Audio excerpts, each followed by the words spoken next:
Арма қазағым, бұл бейнеде мен кітап тақырыбына қайтып келгім келеді. Себебі тиктокқа негізінде мен кітап туралы аккаунт жүргізу үшін кезінде тіркелген едім, бірақ магнумның жағдайы басталып кетіп, сонымен тіл мәселесіне, саясатқа, сонымен тарих жағына, нелеріне кетіп қалдық. Себебі тарих жағынан надан кісілер өте көп екен осы тиктокта. Сонымен мен бүгін енді сіздерге Нихалятсыз деген түрік жазушының кітабын ұсынғым келіп отыр. Негізінде ол дилогия болады. Дилогиясы оның көкбөрілердің өлімі деген аты бар. Екінші томы оның көкбөрілердің бостандыққа қол жеткізген сондай бір немен қазақшаға аударған кезде. Мен ол кітапты тұңғыш рет түркі тілінде оқыдым.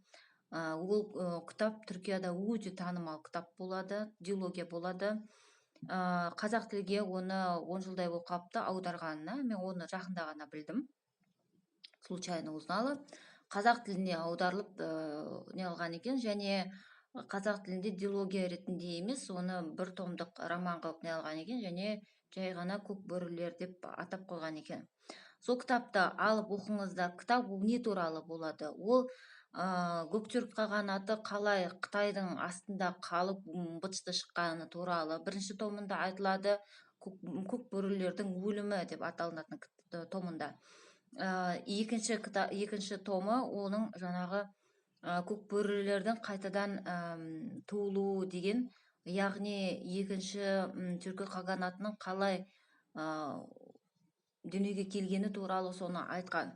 Ол кітапта өте үлкен түркі национализм дейді ғой, түркі национализм туралы айтылған болады.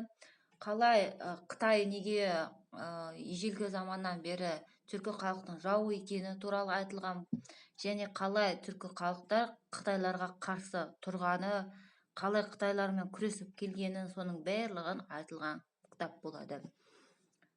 Сонымен Каспийде Нихалятсыздың көкбөрілер деген романы бар. Соны алып оқыңыздар. Аман болыңыздар.